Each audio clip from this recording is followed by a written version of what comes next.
Assalamualaikum warahmatullahi wabarakatuh. Perkenalkan, saya Purnama Nurdiana, guru dari MAN 3 Garut.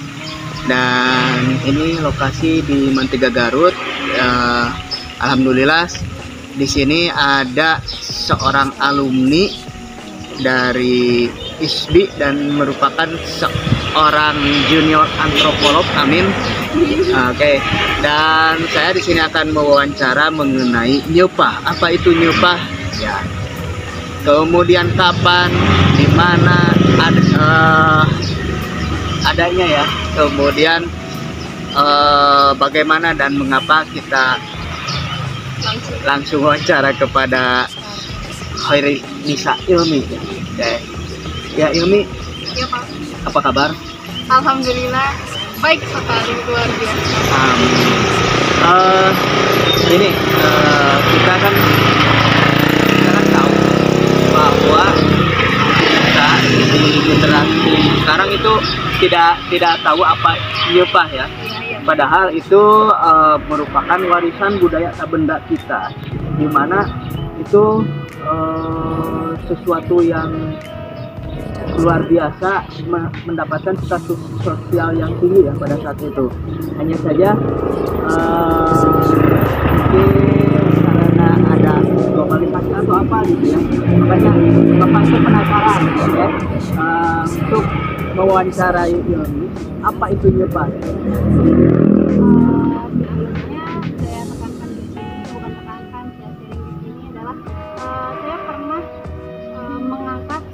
Ini menjadi seperti festival online gitu ya Pak, di mana orang-orang itu membuat video dan membuat video ketika mereka nikah, nyupah tersebut. Lalu saya kombinasikan atau kolaborasikan menjadi satu video. Lalu nyupah sendiri merupakan ini ya, nyupah ini adalah merupakan salah satu kegiatan di mana don't start a conversation, you won't have one. Lalu kita punya sampai dia merah. Ya, itu sejak kapan nyupah itu? Apakah itu dari Indonesia asli atau dibawa oleh India atau dibawa oleh Belanda mungkin?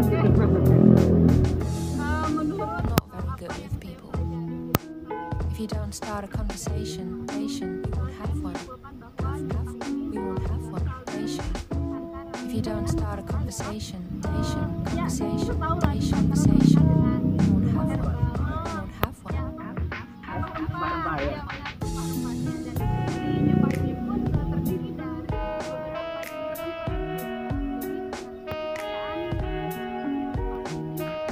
Zaman dulu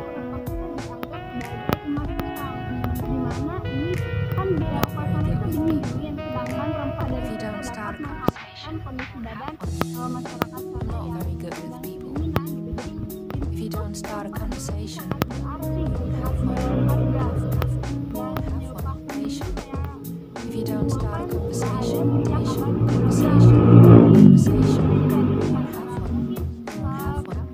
start a conversation.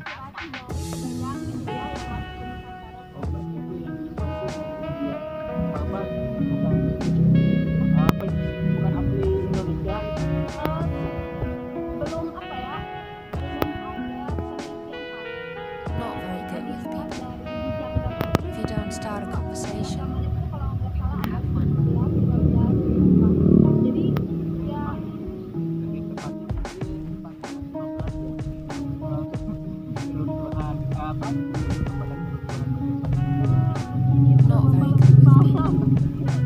If you don't start a conversation, you won't have one.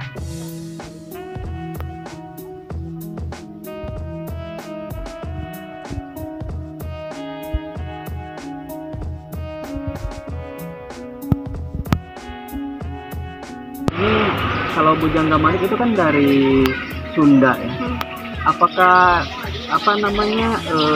nyupah atau menyiri itu menyebar ke seluruh Nusantara atau hanya ada di daerah Jawa Barat?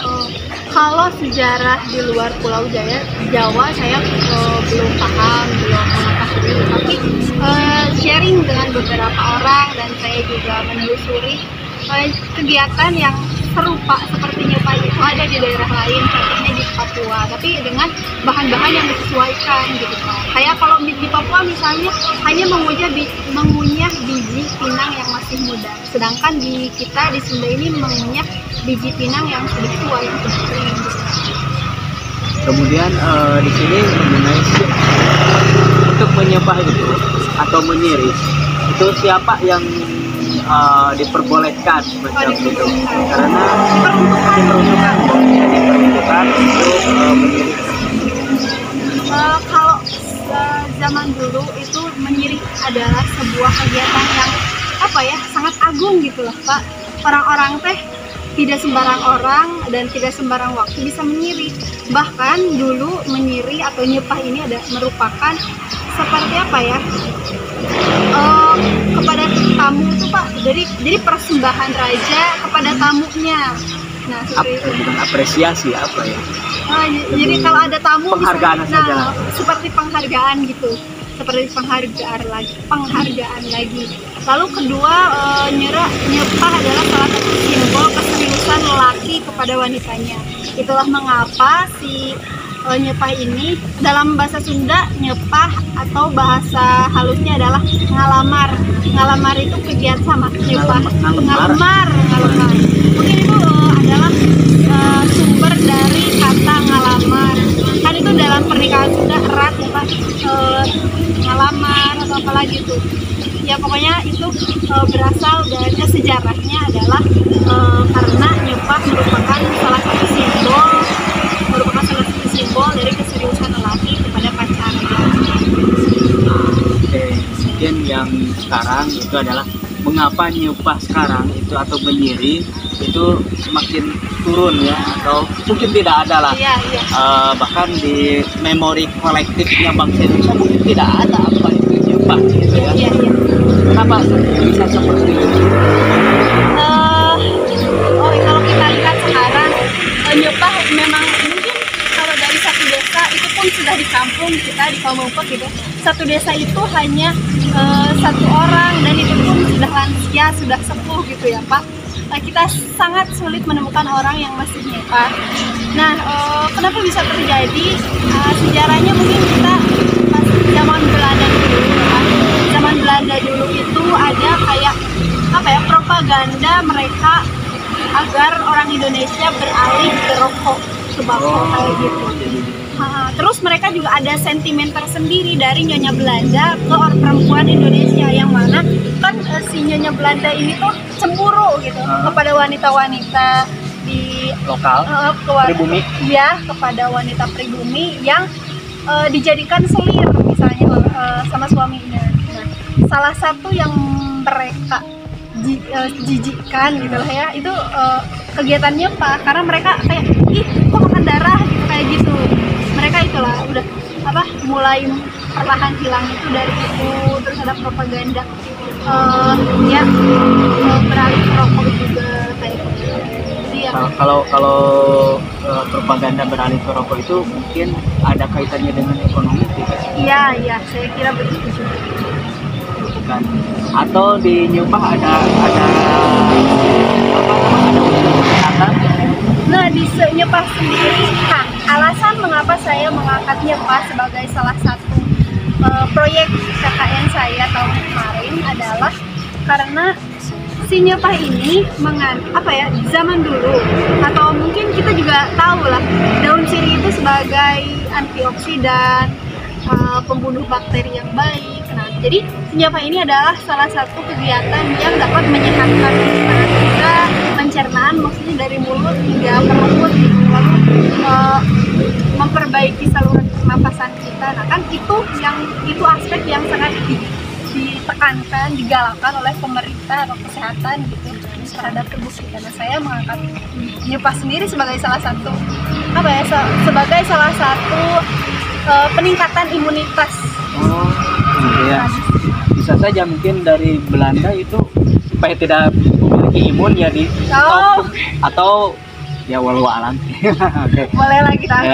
gitu ya. Kemudian bagaimana sikap Ilmi, seorang mungkin lebih kepada budaya ini untuk mempertahankan nyupah itu sendiri, atau mungkin ya sudahlah itu cuma apa namanya, cuma kegiatan yang lampau, kemudian sekarang sudah ada, kalau untuk gigi sudah ada pasta gigi dan sebagainya. Dari saya sendiri memang pandangan saya gitu ya, sebagai orang yang mempelajari kebudayaan sejarah seperti itu, sangat sulit untuk mengangkat kembali nyupah menjadi budaya kita, apalagi dengan kemodernan yang ada saat ini. Ya ribet gitulah ya, harus nyari daun sirih dulu, nyari kapol dulu, nyari apa-apa dulu gitu. Itu kayak ribet banget gitu. Jadi saya mungkin lebih menekankan kepada penghargaan atau apa ya, kayak pembungkusan gitu, kayak festival lagi seperti apa yang saya lakukan, mungkin setahun sekali bisa dirayakan, bisa diingat. Supaya mengingatnya itu ya, mengingat sejarah bahwa kita itu pernah memiliki kegiatan kekayaan benda yang mungkin kalau secara pola pikir kita ribet, tapi di unsur keribetannya itu adalah banyak makna yang ada. Betul. Mungkin kalau sekarang kan kebanyakannya modern ya, modern yang lebih simpel, rasional dan sebagainya. Padahal kan dulu itu walaupun ribet, kalau kita rasional, ya rasional juga ya untuk kesehatan tadi. Kemudian untuk pengangkatan status sosial dan sebagainya. Nah itu mungkin itu ada pergeseran nilai. Ya, nah mungkin kita bukan kita ya, kalau saya sudah tua mungkin Ilmi mengangkatnya dari generasi muda adalah jangan lupakan sejarah, bahwa kita jas merah, bahwa kita itu memiliki warisan benda tak berbenda, warisan tak benda yang sangat luhur ya, dan kembali lagi kepada kearifan lokal. Oke, terima kasih Ilmi atas waktunya. Mungkin seperti itu ya wawancara saya dengan junior antropolog, dimana kita generasi muda itu tidak tahu atau bahkan ya tidak tahu mengenai warisan-warisan leluhur kita yang sebetulnya warisan tersebut banyak maknanya bagi kita. Jadi untuk generasi muda mungkin bisa menggali ilmu yang dulu yang untuk dipelajari dan lebih simpel. Kalau dikemas ulang dengan yang lebih simpel. Terima kasih. Assalamualaikum warahmatullahi wabarakatuh.